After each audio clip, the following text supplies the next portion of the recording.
宋之瑜这一届一共有3个学生从天际中学考到了灵州，还有2个学生分别在灵州理工大学和灵州师范大学读书。之前在宋之瑜的提议下，苏无忌想要请他们吃顿饭，结果事情太多，一直拖到了现在。他选了个位于灵州师大校门对面的家常川菜馆。岳冰凌还是想了解苏无忌的所有行事方式，问道：为什么选在这里？因为味道好，菜量大。苏无忌说道：因为灵州师大的女孩子特别漂亮。此刻他忽然觉得这家伙的脑回路自己可能一辈子都跟不上了。看到苏无忌来了，老板非常惊喜：老弟，原来是你订的包间。这老板40多岁，看起来憨厚老实，一口川中的口音。苏无忌哈哈一笑：我也好久没来了，和几个朋友一起吃个饭。想吃什么你随便点，我不收钱。老板明显非常激动。岳冰凌见状问道：发生过什么？苏无忌说道：以前在这里吃饭的时候遇到了几个流氓来收保护费，我就顺手给揍了一顿。事关苏副组长的行事风格，岳冰凌明显来了兴趣，问道：你不怕他们继续来店里找麻烦？这种事情都是跑得了和尚跑不了庙，看起来是把这些混混赶走了，可接下来店家往往会招致更狠毒的报复。苏无忌一笑：他们不赶了，恶人还得恶人磨。岳冰凌问道：说详细点。苏无忌：我把他们关了3天，用了3天的水刑，这几个家伙出去之后就吓跑了，可能这辈子也不敢再来灵州了。水刑3天？岳冰凌饶是参与过无数次审讯，但也有点无法相信自己的耳朵。对付几个上门找事的小混混，至于动用水刑吗？这种刑罚一次都足够铭记终身了，苏无忌居然还搞了3天。那3天里，这几个混混的绝望成什么样子？这也太不人道了，要是联合国人权组织知道这事儿，可能都得疯掉。这饭店谁还敢再来找麻烦？苏无忌说道：这几个家伙当时还当着老板的面要脱他女儿的衣服，我倒还觉得这惩罚有点轻了。我明白了。岳冰凌微微颔首，却还是说道：不过你这是动用私刑，不合法不合规，可以交给警察处理。他虽然是孤臣，但并不是酷吏，虽然严厉，但并不主张直接重刑到底。苏无忌呵呵一笑：小月月，你的所谓合法合规却并不能让这些人受到应有的惩罚，反而还会在事后给老板女儿带来更大的危险，所以谁对谁错，你自己好好想想。这家伙心情好的时候就是小冰冰小玲玲，一拌起嘴来就成了小月月了。好。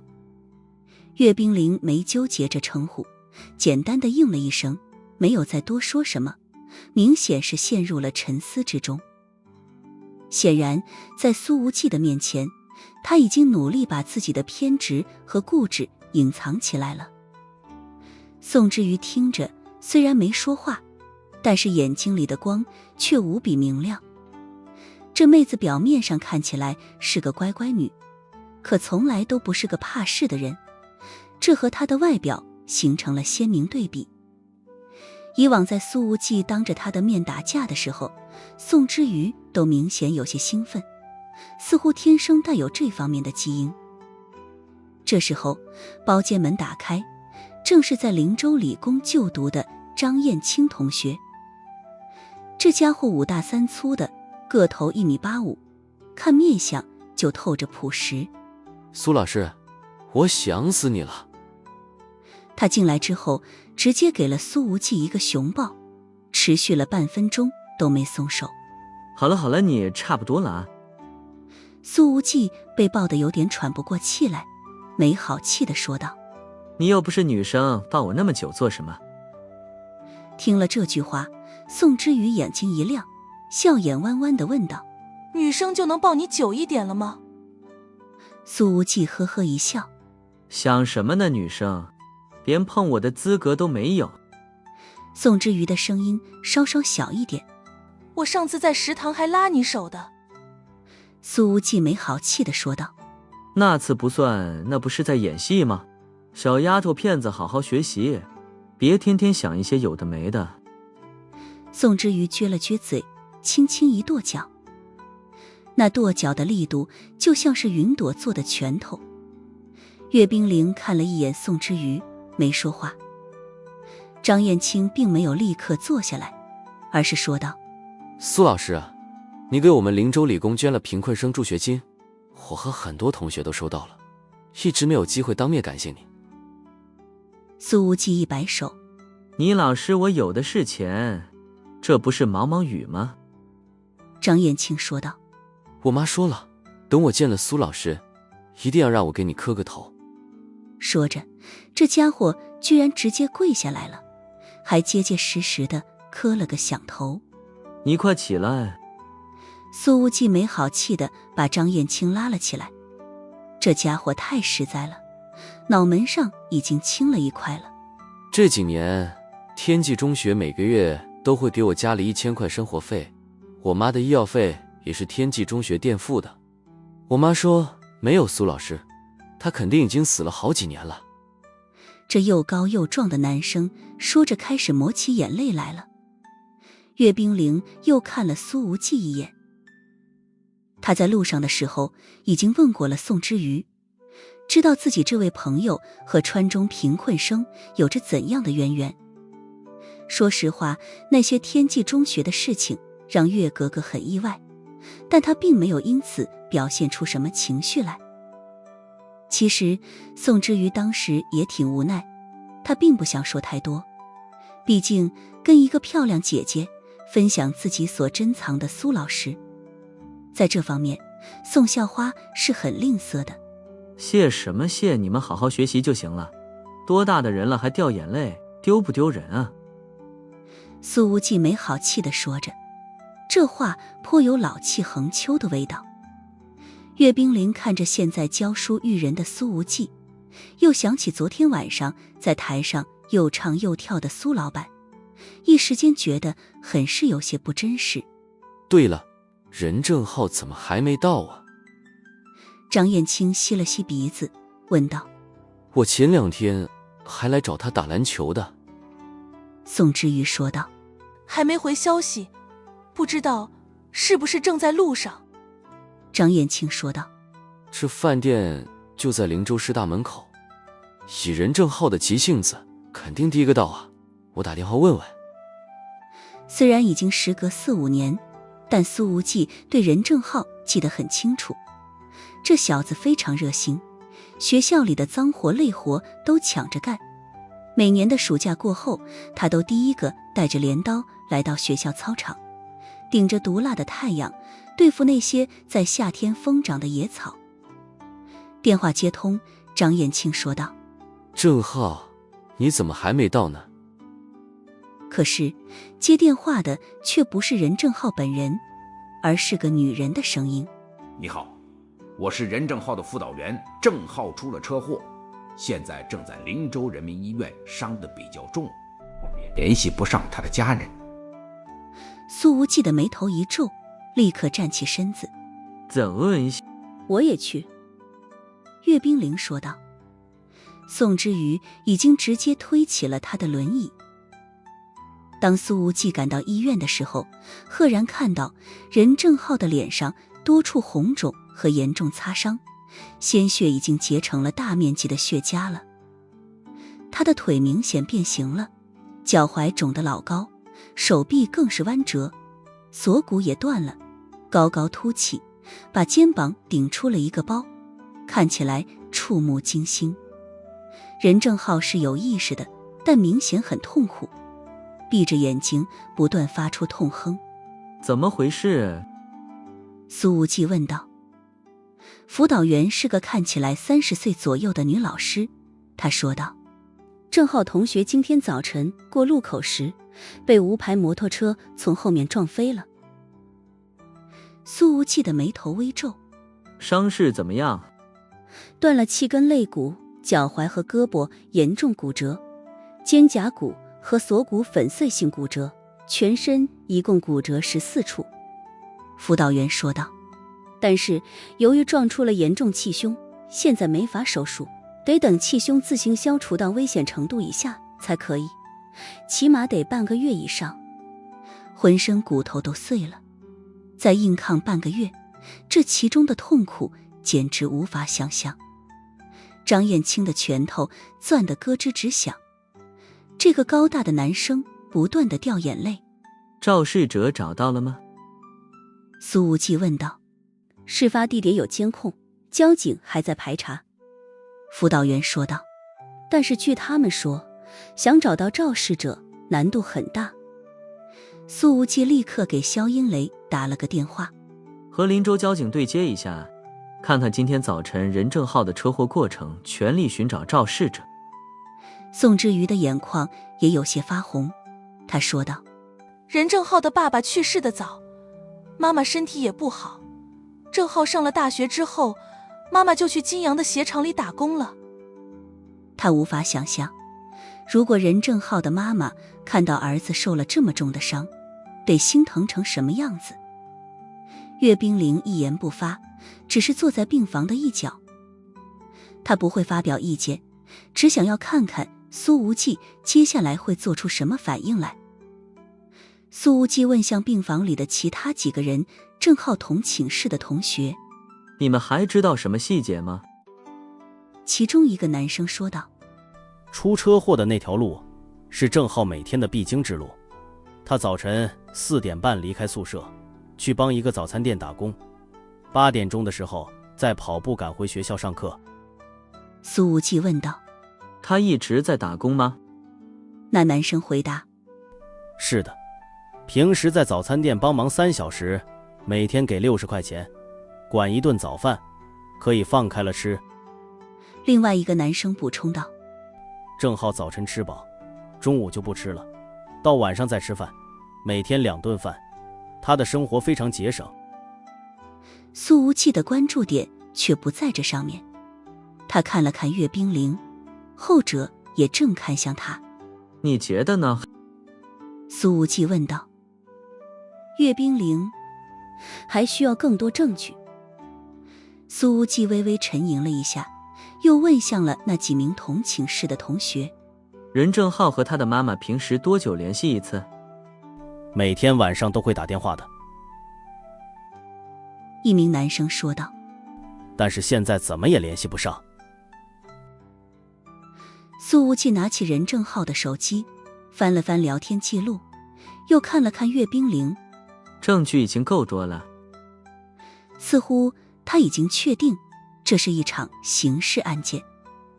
所谓的肇事者早就摸透了任正浩的生活规律，很从容很精准地进行了撞击。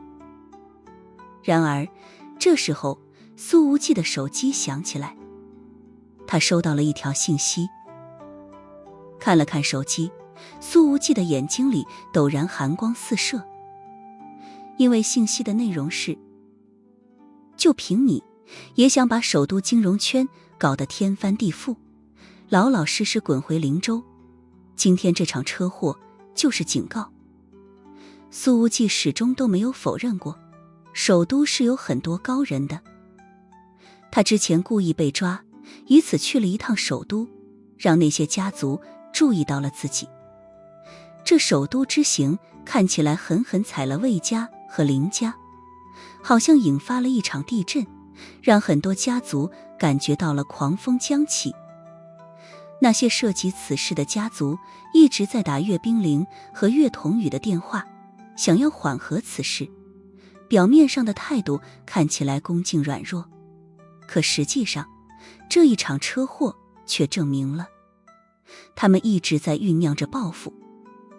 这几年来，苏无忌从来没有用自己的联系方式找过任正浩，甚至资助对方的时候，也是通过把大量助学金捐给校方，由校方再统一发放给所有贫困生。可是，在这种情况下，这首都金融圈子里的某个人还是找到了任正浩和苏无忌之间的联系，在聚餐当天把他选成了警告苏无忌的目标。这种手段无异于一种相当刻意的炫技，这就是在警告苏无忌。我了解你的过去。苏无忌立刻把电话打了过去，那边却立刻挂断，随后回过来一条信息：不要想着找到我，要好好想想你到底该怎么悔过，现在改正还来得及，不然你会付出更大的代价。无忌哥。宋之瑜的眸光轻动，有些不忍。他走过来，轻轻地握了一下苏无忌的手腕。苏无忌看着躺在病床上的任正浩，转头对宋之瑜和张燕青说道：任正浩因我才受到牵连，我会给他一个交代，你们俩的安全我会负责到底。而坐在病房角落里的岳冰凌也是面色冷冽，眼睛深处有着缓缓溢出的杀气。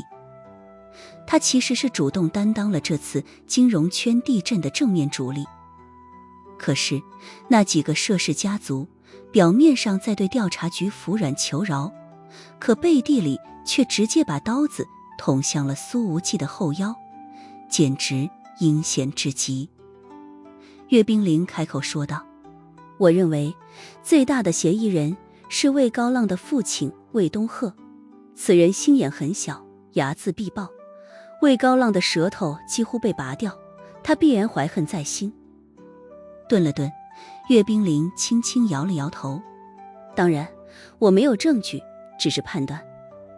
能用商量的语气开口讨论案情，这对于岳冰凌来说已经是极大的进步了。苏无忌看了看岳冰凌，声音之中没有任何情绪。这些首都大家族一个个都擅长螳螂捕蝉，黄雀在后，这事儿说不定不是魏东鹤所为，但偏偏有人把火往他们的身上移，想要趁此机会看到我和魏家两败俱伤。他虽然处于暴怒关头，但仍旧可以理性地分析所有局面。但其实站在苏无忌的角度，更希望这事儿是魏家干的，这样接下来该怎么做就变得很简单了。岳冰凌的眼睛眯了眯，浑身寒气四溢。我立刻回首都。随着他的这个动作，病房里的温度似乎都随之下降了好几度。苏无忌说道：你现在回去，可能就是他们最愿意看到的事情。什么意思？岳冰凌问道。首都现在暗流汹涌，你回去说不定会被利用，不知不觉间变成握在他人手里的一把刀。苏无忌说道。岳冰凌冷冷道：不可能，我会始终站在正义和真相的一方。苏无忌看向了他，话语中有着浓重的警告之意。如果你眼中的正义和真相是经过别人刻意伪造和误导的呢？岳冰凌明显沉默了一下。苏无忌说道：张燕青，你在这边帮忙照顾任正浩，其他的事情我来安排，你的安全不会有问题。张燕青毫不犹豫地说道：好，我现在就跟辅导员请假。宋之瑜说道：我也可以帮忙。苏无忌看了看他那一张千娇百媚的容颜，说道：接下来这几天你就和我待在一起。终于从苏无忌的口中等来了这句话。可宋之瑜此刻的心情并没有雀跃，因为他很确定苏无忌这么说就是认定自己会有危险。但这丫头的心里没有一丁点害怕的意思，她直接说道：无忌哥，如果可以的话，我愿意站出来当诱饵。岳冰凌看了看宋之瑜，有点意外于这丫头的聪明。第一次经历这种阴谋，竟然一下子就能把握到最关键的地方。这种能力必然是天赋，来自于遗传。苏无忌看着面前的宋之瑜，摇了摇头。如果到了需要的时候，我不会跟你客气的。在萧英磊的主持之下，皇后酒吧开始了全力追查。一天的时间过去了，任正浩的气胸稍稍消退了一点，但还远远达不到手术的条件。而皇后酒吧也派人专门去了一趟泾阳市的某鞋厂，并没有找到任正浩的母亲。对方在从宿舍到车间的路上离奇消失了，那一段路正好监控缺失，目前仍旧不知所踪。由于这个突发事件，苏无忌也没有时间去安慰失去了闺蜜的龙清河。此时皇后酒吧的套房里，2个姑娘正坐在沙发上，分别是穆千羽和宋之瑜。岳冰凌则是坐在轮椅上，靠着窗户望着一路之隔的云烟湖，始终沉默着。首都金融圈真是烂透了。穆千羽的眸光清冷又坚定。越是这样，我越是不可能退缩。苏无忌并没有瞒着穆千羽，毕竟他也是当事人之一。针对任正浩的车祸只是前菜，接下来穆千羽说不定也会招致对方的报复性攻击。岳冰凌闻言不再沉默，淡淡说道：首都烂透了的远远不止金融圈。这一天以来，那个幕后主使者都没有联系苏无忌。灵州警方的技侦人员查到了发件人的位置，居然是在南美的委内瑞拉。这大概就是委托别人发送的信息，或者是直接使用了境外的服务器。这家伙很谨慎，但我认为他会再跟我联系一次。苏无忌说道：这种喜欢炫技的人不可能安静的下来。巧合的是，他这句话刚刚说完，手机就又收到了一条消息。是不是像摸头苍蝇一样乱窜？已经3天过去了，我的耐心也渐渐消磨。如果不给魏家林家做出实质性的补偿行为，那么接下来的事情可能会让你更后悔。苏无忌再度打了个电话，那边仍旧没有接通，直接挂断。很快又是一条短信发过来了：不要想着找到我，因为你找不到的，甚至你连肇事者都找不到。哈哈哈。这字里行间是满满的嘲讽。苏无忌摇了摇头，没有回复。他用另外一部手机打了个电话。定位到信号来源地了吗？他说的是英语。定位还在委内瑞拉，具体地点是首都加拉加斯的一处居民区。电话那端是个女人的嗓音，同样在用英语回复：我现在已经在加拉加斯机场降落了，距离信号发出的并不远，只有1个小时车程。请示一下天王大人，是抓还是杀？苏无忌的声音清冷：如果抓不住，就直接血洗。血洗。好的，天王大人。电话那边又说道：对了，这次崔西天王亲自带队与我同行。苏无忌：好，替我谢谢这家伙。电话那端响起了崔西的声音：哇哦，真难得，亲爱的暗影天王，你这次居然没诅咒我继续窜稀。你先憋着给我办完事再拿。苏无忌冷冷丢下一句，直接挂断了电话。电话那端，一个穿着发白迷彩服的强壮男人不爽地说道：影子，这算是什么朋友？我这种天天只想在沙滩上躺着晒太阳的懒人，都大老远的从地中海飞过来，老子不辞辛劳的替他来了一趟委内瑞拉，他倒好，连一声谢谢都不愿意说。这个男人的鼻梁高耸，皮肤并不算特别白，但也不是黑种人肤色，好像是在高纬度强日照的地方生活久了的白种人。他留着短短的胡须，侧脸和鼻梁上有着2道疤，那是手雷的碎片所留下的痕迹。这家伙就是崔西，这名字在西方是有点娘的，和他强壮的身材形成了鲜明的对比。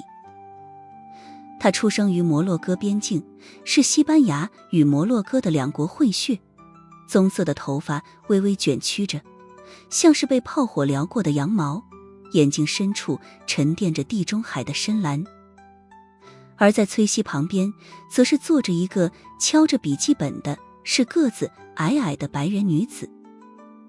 她看起来20多岁，留着蓬蓬头，戴着黑框眼镜，鼻翼上有着可爱的小雀斑。这姑娘的手指在键盘上高速敲着，最后按了一下回车，随后说道：对方不是在用服务器转移发信位置，就是一个定位在委内瑞拉的华夏手机号而已。这手机号一直是加拉加斯当地的黑帮分子在使用，我甚至高估对方了。艾米拉，你不愧是曾经那位超级黑客霍金的徒弟，真是厉害。崔西说道：你比影子厉害多了，才应该是我们游侠神殿的第5天王。艾米拉摇了摇头：我很赞同暗影大人的观点，游侠神殿这个名字真难听。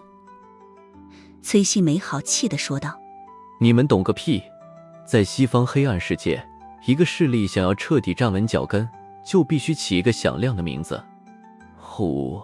不然你以为当年的太阳神殿为什么要叫太阳神殿？难道只是因为阿波罗喜欢日吗？艾米拉扶了扶黑色镜框：如果这样的话，崔西大人为什么不改个名字？从小到大，崔西经常因为这个名字而受到嘲笑。现在，艾米拉无疑又在往他的伤口上撒盐了。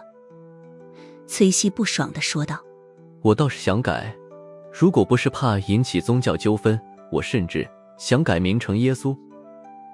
艾米拉，耶稣也会窜稀吗？1个小时之后，崔西抵达了一处加拉加斯的一处贫民窟。此时已经是凌晨了，凌乱的房屋和窝棚依山而建，杂乱的电线杆遍布街头，狭窄陡峭的巷子里长满了繁盛的杂草。艾米拉说道：这里叫洛尼亚村，是加拉加斯最大的黑帮聚集地，绑架贩毒强奸无恶不作。我实在想不明白，为什么华夏首都会有人和这边有密切联系。崔西嘲讽地笑了笑：你还不如我了解那个国家的很多人，通过委内瑞拉的黑帮来洗钱。东西方的黑白看似分隔，实际上总是交织在一起，这世界上就没有绝对干净的地方。说完，他转身下了车。前方的巷子口有3、3两两的男人在靠着墙，警惕地看着他们，腰间插着匕首，显然是黑帮岗哨。身后的10几台越野车全部停下，车门打开，下来了几10名身穿黑色战斗服的男人，他们个个全副武装，火力配备十分齐全。崔西直接对着天空开了一枪，随后用扩音器说道：把我要的人交出来，不然血洗这里。贫民窟里无数的灯光亮起，那几个放哨的男人也立刻扭头朝着山上跑去。崔西直接毫不客气地抬起手枪，对着这几个人的后背清空了弹匣。崔西天王，你怎么直接杀人了？艾米拉问道。崔西呵呵冷笑：你不懂，跟黑帮谈判，你得送他们见面礼。影子每次比我做的还要过分，他特么的会直接用上迫击炮。说完，他打了个响指，旁边的士兵直接再往他的手里递了一把沉重的枪。这不是普通的枪，而是加特林 M1346 管机枪。委内瑞拉的黑帮们在崔西大人的枪口下颤抖吧。崔西说了一句，直接对着漫山遍野的贫民窟扣下了扳机。半个小时之后，这个洛尼亚村的街道上已经跪满了人。他们的首领也没见过崔西这种神经病，特么的口口声声来谈判找人，结果谈都不谈，直接开枪扫射。什么玩意儿？贫民窟的房子质量本来就不怎么样，就是大规模的棚户区，哪里抵抗得住机枪子弹的攻击？全特么被打透了，千疮百孔。在这一场完全是示威性质的攻击之中，洛尼亚黑帮有24人死亡。虽然黑帮里也有不少武器，可是他们的战斗素养和战斗技能根本没法跟游侠神殿相比。毕竟游侠神殿的前身游侠组织里面的所有成员就是以单兵能力极强而著称的，而在当时这些成员有一个统一的名字——游侠。现在游侠神殿成立之后，这群习惯于单打独斗的游侠便被拧成了一股绳，成为了黑暗世界里不可忽视的强悍力量。和游侠神殿相比，这洛尼亚黑帮属实有点小巫见大巫了。听着这边的枪声，加斯拉斯市的警察可绝对不会凑过来，能躲多远就躲多远。崔西一把揪起了首领的领子，像是抓小鸡一样将他提了起来。你们连游侠神殿的天王都敢得罪，活得不耐烦了吗？崔西用枪口顶着首领的脑袋，找出我要的人，不然现在就打爆你的脑袋。妈的，游侠神殿是个什么玩意？这首领心道。即便他已经在心中把崔西的父母家人问候了千百遍，但表面上还是不得不配合。好，我一定全力配合。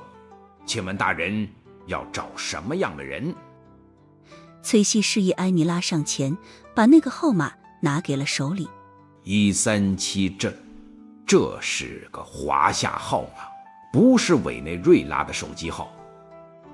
这首领战战兢兢地说道：我不一定能找到。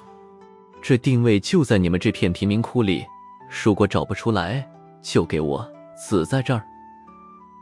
崔西说完，直接揪着首领的耳朵开了一枪，那耳朵直接被打出了一个血窟窿。首领捂着半拉耳朵，疼得直冒冷汗。找，我会找到，一定。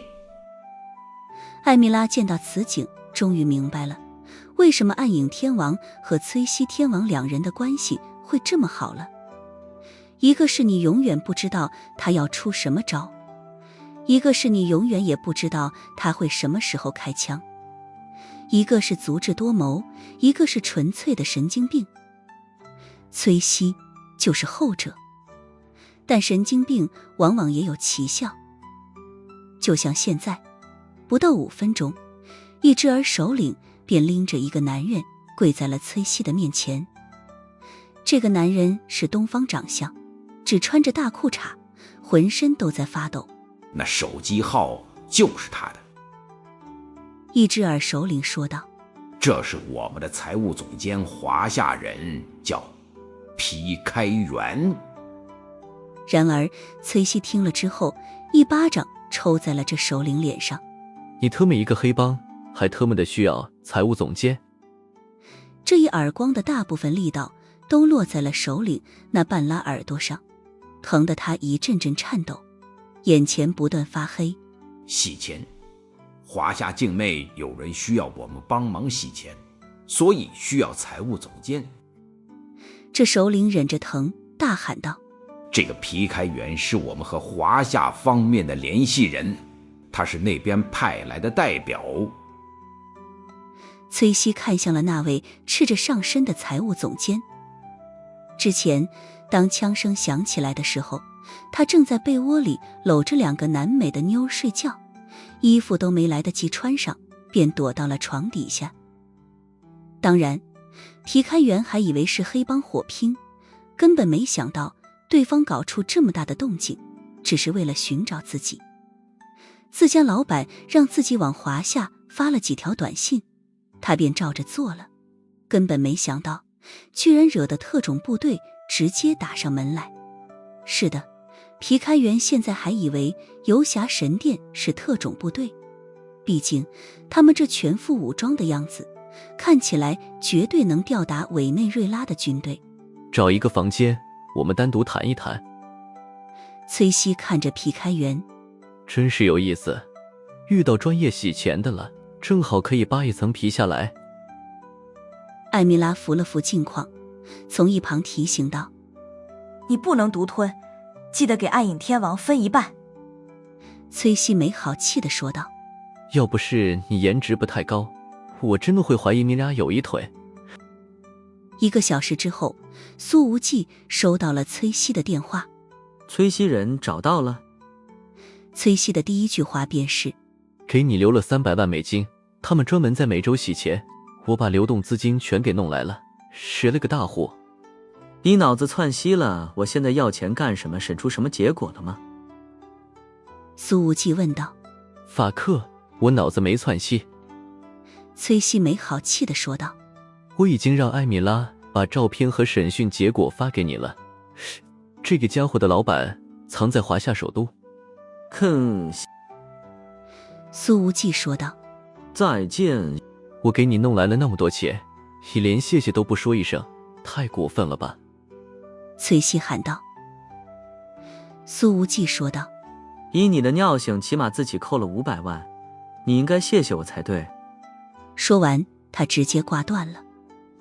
肖英雷已经打开了前方的投影幕布，苏无忌把手机上收到的邮件投屏到了上面。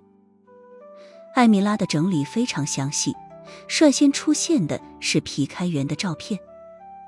莫千羽轻声念道：皮开元，37岁，本科毕业于苏淮财经大学，硕士就读于米国雪城大学，回华夏工作了3年，然后被外派到美洲，此后再未回国，并且把父母都接到了国外，在米国和加拿大都有房产。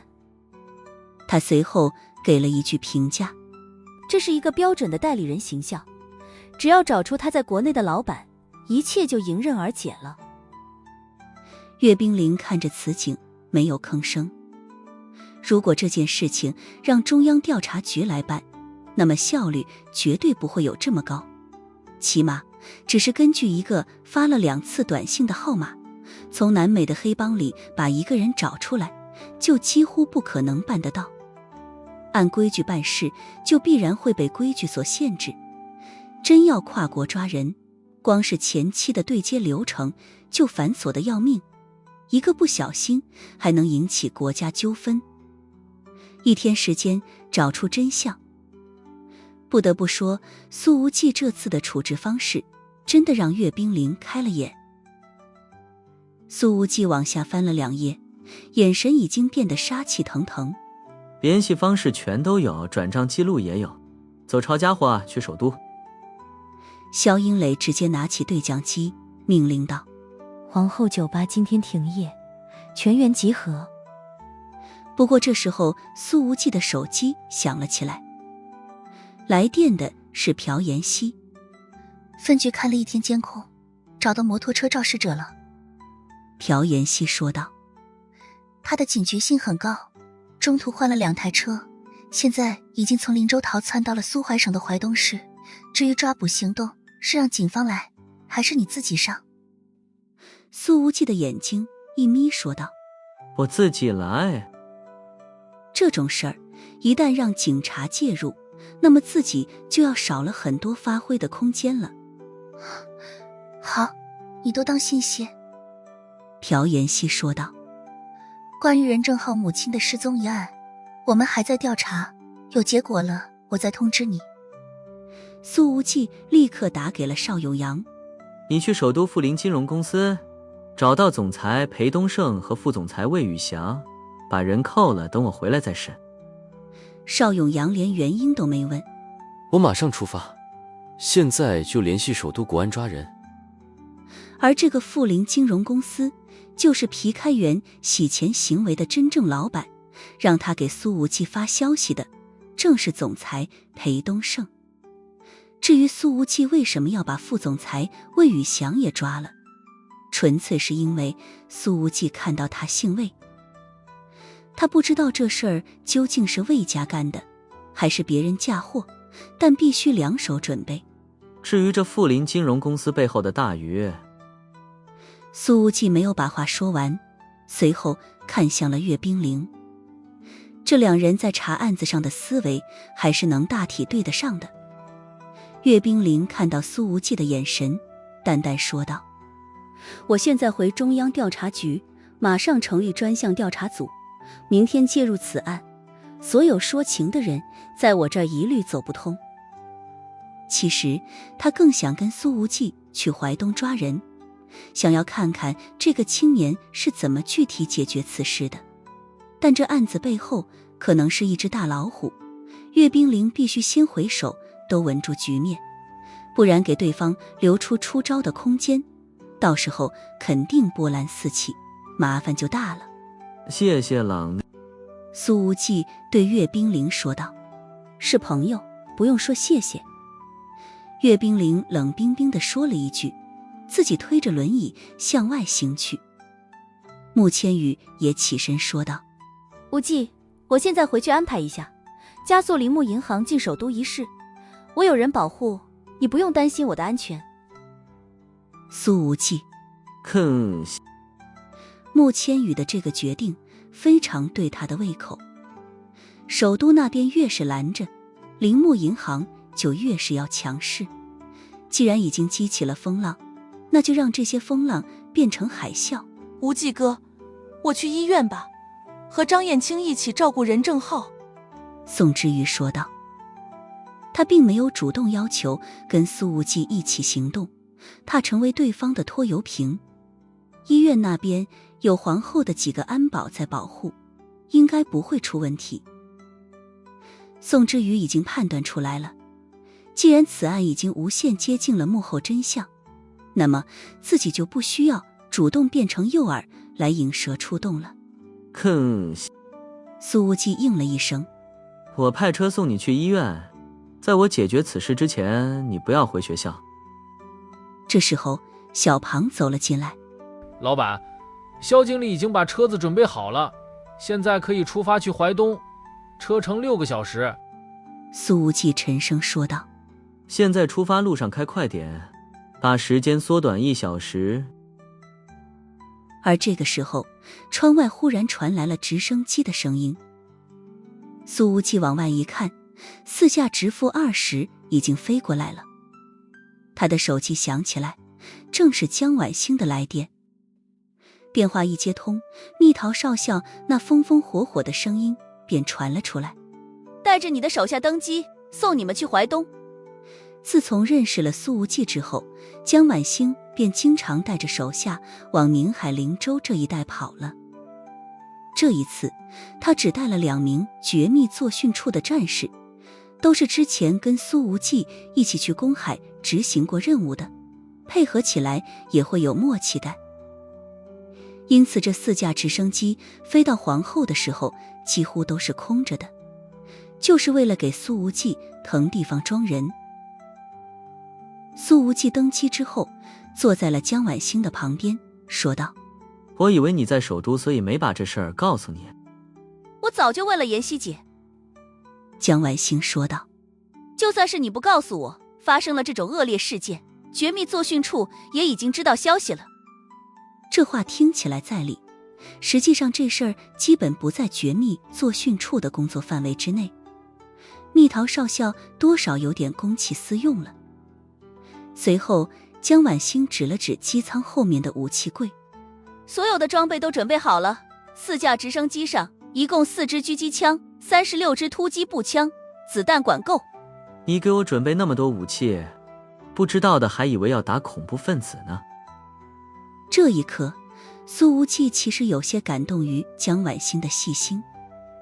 显然他提前准备了这么多，就是为了不让苏无忌动用他自己私藏的武器，以免事后落人口实。江晚星说道：我全程和灵州市局对接此案，肇事者在路上换了2台摩托车，一路驶向淮东，目前进入了淮东南区的一处汽车配件工厂，一直没有再出来。由于这个肇事者非常狡猾，路上换装又换车，灵州警方用人力看了整整1天的监控，才锁定了他的行踪。苏无忌说道：我已经让朋友在南美抓住了发消息的人，幕后指使者来自首都富林金融公司。江晚星直接说道：这金融公司和魏家林家都有关系，不是正经公司，干的是白手套的勾当。不是正经公司。江晚星的这句话无疑已经给这公司给定了性。他的眼睛里释放出了些许寒芒。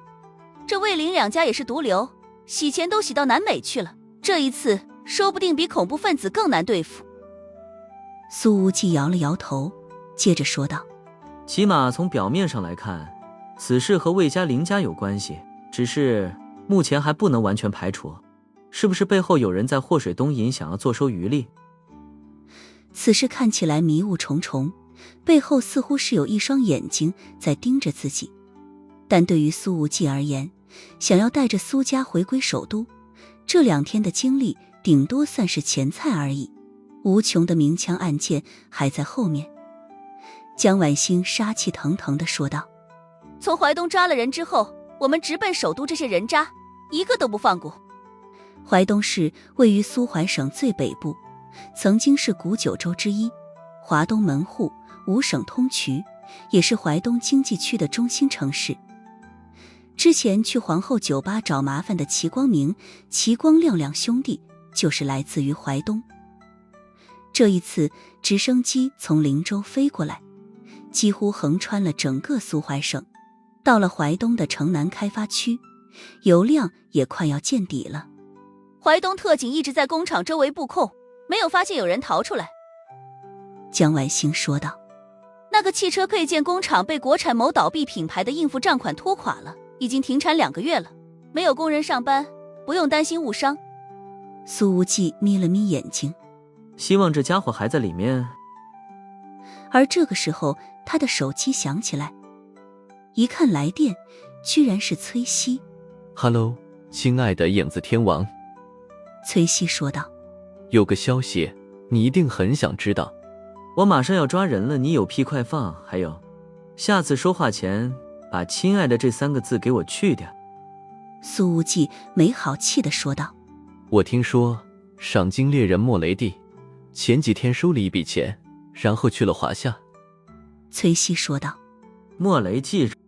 苏无忌眯了眯眼睛，这个消息有点意思，但不正常。莫雷蒂是西方黑暗世界里名气很大的杀手，外号公路幽灵。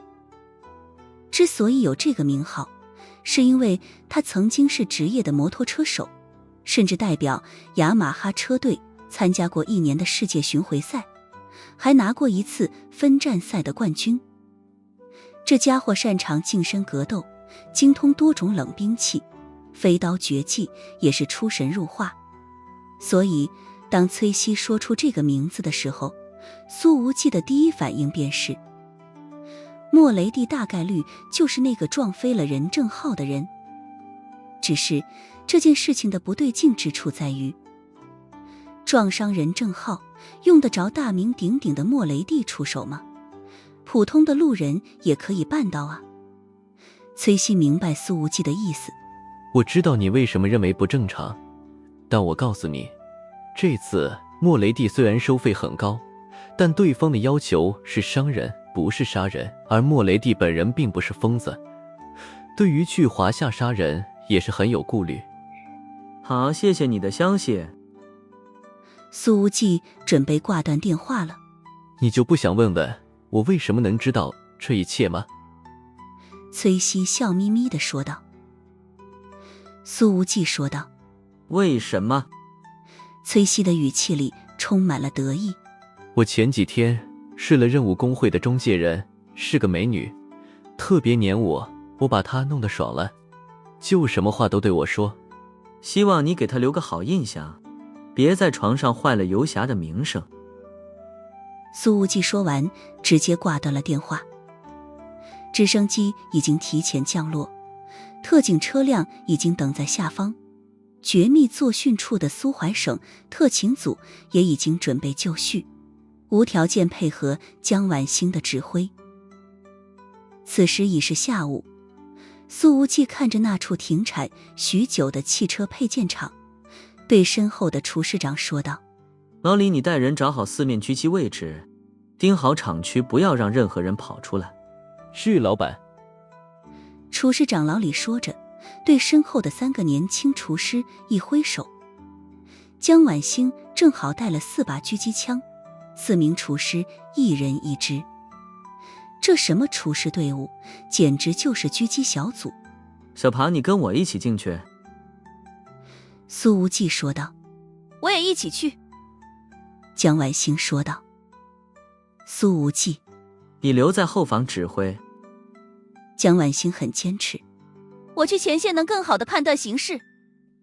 显然真实理由肯定是他想和苏无忌并肩作战。苏无忌没有多犹豫便答应了，他指着厂房做了几个手势。走分头行动了。说完，他率先翻了进去。现在这家汽车配件厂周围路口已经全部封锁了。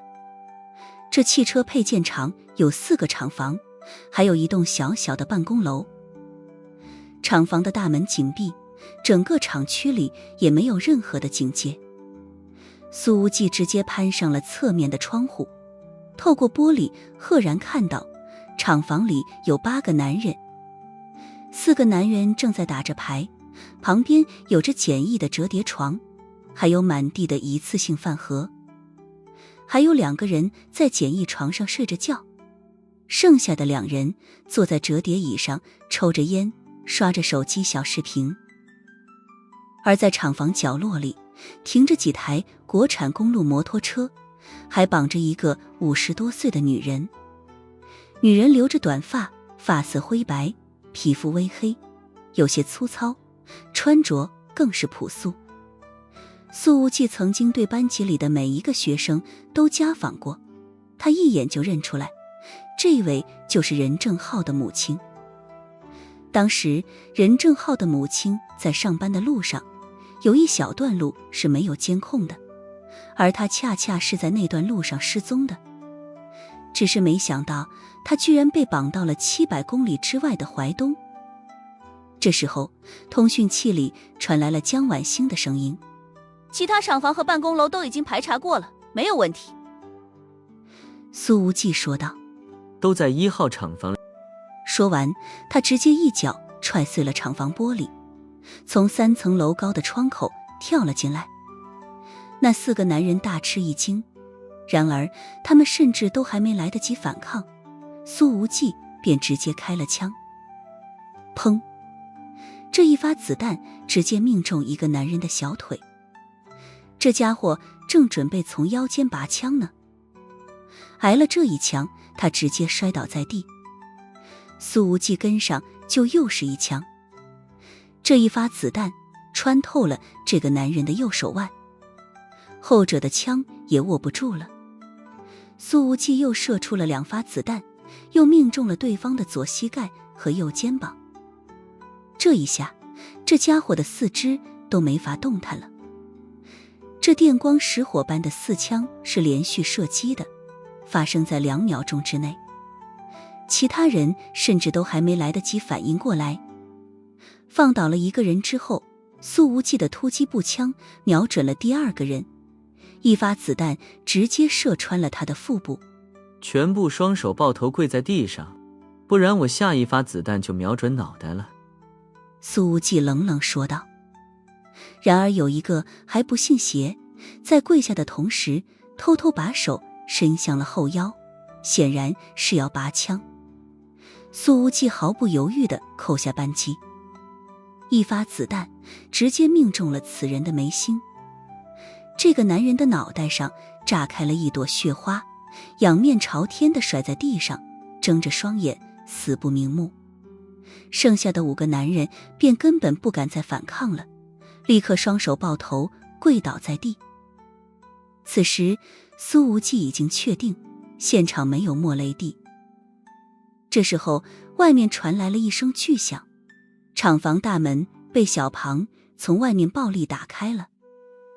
皇后的精锐们全部跟着冲了进来。阿姨，江婉欣进来之后，立刻跑到了任正浩母亲的身边，给她解开了绳子。任正浩的母亲此时已经非常虚弱了，她本来就身体不好，被绑架了1天1夜，又是水米未进，此时嘴唇干裂起皮，面色无比苍白，话都说不出来。江婉欣迅速把任母抱出去，送上了救护车。苏无忌盯着剩下的5个人，寒声说道：是谁在灵州撞了任正浩？几个人都低着头，不吭声。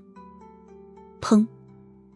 苏无忌直接开枪，子弹瞬间打碎了一个人的膝盖，此人立刻摔倒在地，抱着腿不断惨叫。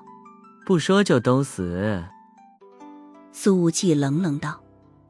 一个人的脸上露出了惊恐之色，其他人的眼神全都落在了他的身上。这是个27、28岁的男人，穿着拖鞋，身高体壮，染着一头黄发，耳朵上戴着一排耳环，脖颈上布满了鳞片一样的纹身。苏无忌走了过去，抬脚把这个男人踹翻在地，踩着他的后脑勺。随后他拿着突击步枪，近距离地抵着对方的四肢，砰砰砰砰，连续开了好几枪，左右膝盖、左右肘弯全部被子弹打碎。此人不断惨叫，毫无人枪。这场景让剩下的4个男人都感觉到了头皮发麻。苏无忌冷声说道：这只是开始，任正浩受的罪，我要让你们100倍偿还。撞飞任正浩的名叫孔康胜，就是淮东本地人。他平日里在会所当安保队长，另外一个身份则是飞车党，曾经因为肇事逃逸而被抓判了3年。这厂房里的其他男人都是孔康胜的狱友，出狱之后都在淮东一带骑着摩托车厮混。所以你呢，为什么会去攻击任正浩，绑架他母亲？苏无忌冷冷说道。孔康胜的4肢被子弹打断，疼得眼前一阵阵发黑，但是事已至此，他已经不敢有任何隐瞒了。我们收了钱，只要撞伤一个男大学生，把他母亲绑过来3天，就能拿到100万。孔康胜忍着疼说道：100万都够买命的了。孔康胜这一群哥们全部坐过牢，自然不会把撞伤人放在心上。对于这群飞车党来说，撞飞行人简直就是家常便饭，甚至好几次肇事逃逸后都没被抓过。至于绑个毫无反抗之力的老阿姨，对他们来说更是没有任何的难度。这100万简直就是在给他们送钱。你们怎么能把动手的时机把握得那么好？苏无忌眯着眼睛看着这群乌合之众说道：我不信你们能办到。的确，任正浩被撞飞的位置正好是他平日里从早餐店返回学校的必经之路，而任母被绑架的那一小段路也恰恰没有监控。金主安排的，他告诉我们什么时候动手，我们就动手。另外一人说道。苏无忌问道：从林州回来的路上换车又换装，这也是金主安排的？孔康胜艰难地说道：是的，他安排得很到位，我们收到了50万定金，还给我们准备了几把老5.4手枪，等3天后我们把人放了，剩下的50万就会到账。苏无忌抬手给了这货一耳光。3天，这才1天，人就要被你们整死了。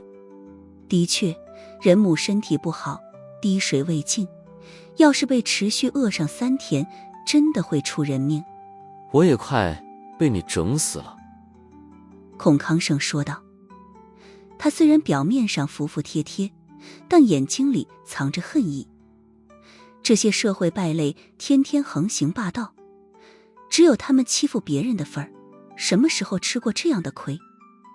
苏无忌看到了孔康胜眼睛里一闪而逝的怨毒，冷冷一笑。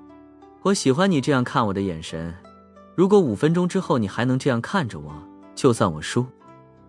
说完，他掏出匕首，抓住了孔康胜的手。那匕首沿着食指和中指的指缝切了进去，刀锋直接切到了手掌底部。啊！孔康胜再度发出了惨叫，而苏无忌的动作不停，下一刀又切进了无名指和中指之间。孔康胜的眼睛里有着无限的惊恐，可是苏无忌还在继续。又切了2刀之后，这孔康胜的整个手掌都被切成了5条，只是勉强靠着手腕连在一起，鲜血淋漓，触目惊心。我不敢了，我不敢了。你不敢晚了？苏无忌微笑道：我不会让你死，我会让你活着，但在死到临头之前，每天都要想起今天的画面。说着，他又拿起了孔康胜的左手，刷刷4刀下去，手掌再度被切成了5份。显然，这就是苏无忌选择不和警方合作的原因。如果按照警察的流程来走，就太便宜这些家伙了，他们根本不会吃到教训，被放出来之后还会继续为非作歹。啊！这个孔康胜在不断惨叫着。小潘，你是……苏无忌把匕首扔给小庞，把他手脚上的皮肉都给我剔干净了。是。小庞喊道：保证干干净净，不留一丁点肉丝。说着，他直接抓住了孔康胜的手，狠狠一刮，一大块带着血管的皮肉掀起，直接从手背刮到了指尖。啊！孔康胜继续惨叫，而其他人看着此景，一个个惶恐到了极点，有2人甚至直接吓晕过去了。不过审完了这一场之后，苏无忌算是明白了，那个狡猾的公路幽灵莫雷蒂压根没有出场，这家伙到了华夏也是入乡随俗，直接把这事儿给外包了，自己纯赚中介费。江婉星走过来，她听着厂房里面的惨叫，说道：稍微解气一些了吗？我跟苏淮特勤组交代过了，半小时之后再移交给他们。蜜桃少校非常贴心，之所以特意留出这半小时，就是为了让苏无忌折磨折磨这些家伙，让他好好出出气。苏无忌注视着面前的姑娘，看着夕阳把她的短发镀上金边，轻轻地拍了拍她的肩膀。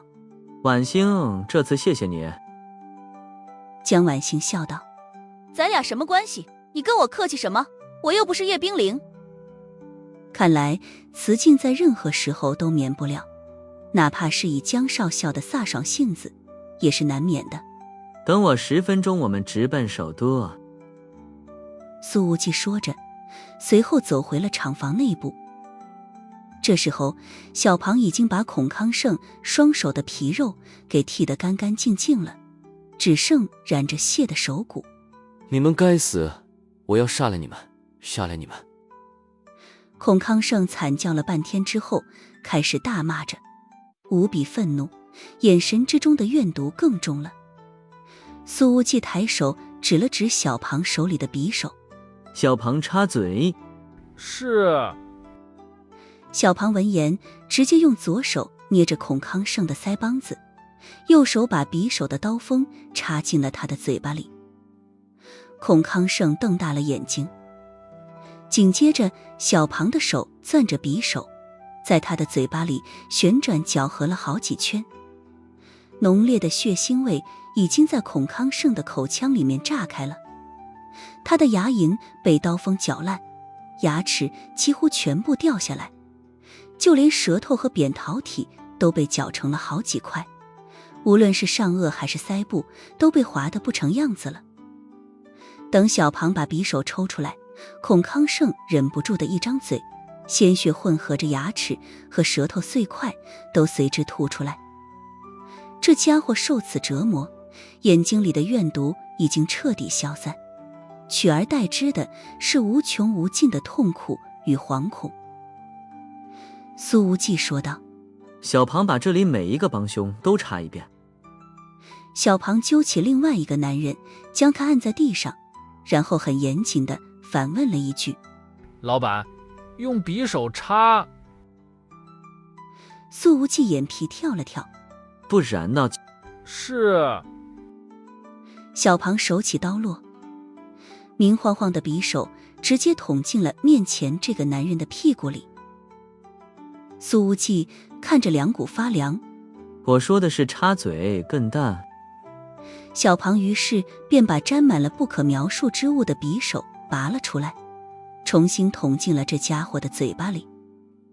其实这次背地里的指使者已经足够精深了，通过委内瑞拉的手下发消息，通过赏金猎人的中介人来寻找杀手，整件事全部从境外找人，办得滴水不漏。可偏偏遇到了在国外能量不小的苏无忌，但凡换个人，这个亏都得吃定了。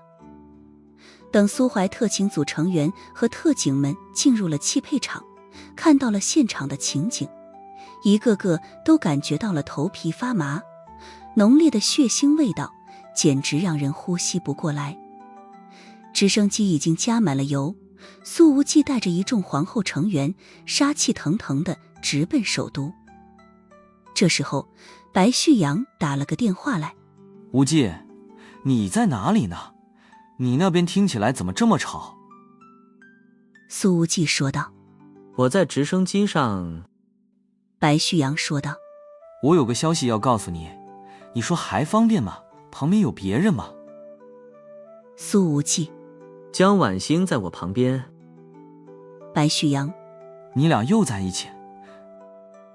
他憋了几秒钟，便听得苏无忌催促道：有屁快放，别耽误时间，老子要去杀人。白旭阳说道：魏高浪的舌头被你拔掉了一大半，他的父亲魏东鹤已经对调查局放话了，要么魏家没了，要么你没了，你可要多当心一些。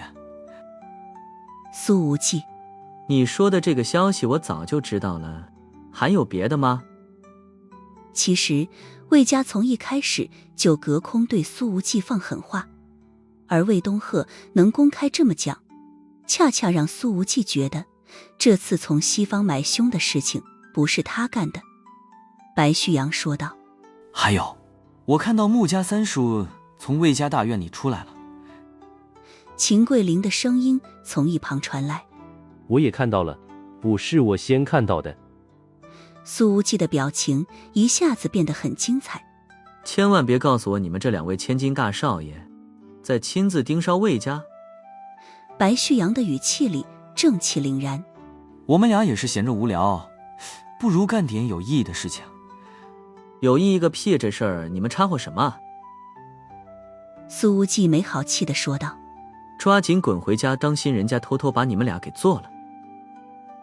白旭阳：他们干。秦桂林嘿嘿一笑：我们不做了，他们就是好的了。行吧，随你俩便。苏无忌说道：首都见。白旭阳：你还喝咖啡吗？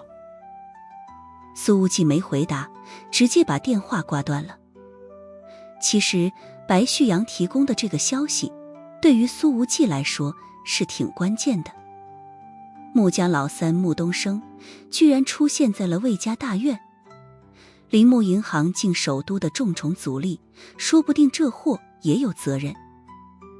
这时候邵永阳的电话打过来了：无忌，你什么时候到？我已经把你要的人控制住了，不过这个总裁裴东胜口口声声说自己是冤枉的，他根本不承认自己给皮开元发过信息。苏无忌眯了眯眼睛：信息就是从他的手机上发出去的，他还能跑得了？邵永阳笑道：嘴巴太硬，实在不行给上点手段。不过我们这次封了富林金融公司，有好几个家族的反应都很大。现在魏家的魏东鹤和林家的林邦先都已经亲自到了公司楼下了。我看要不今天晚上就顺带着让首都地震一场。想着任正浩身上的伤，苏无忌的声音微寒。那就震死他们。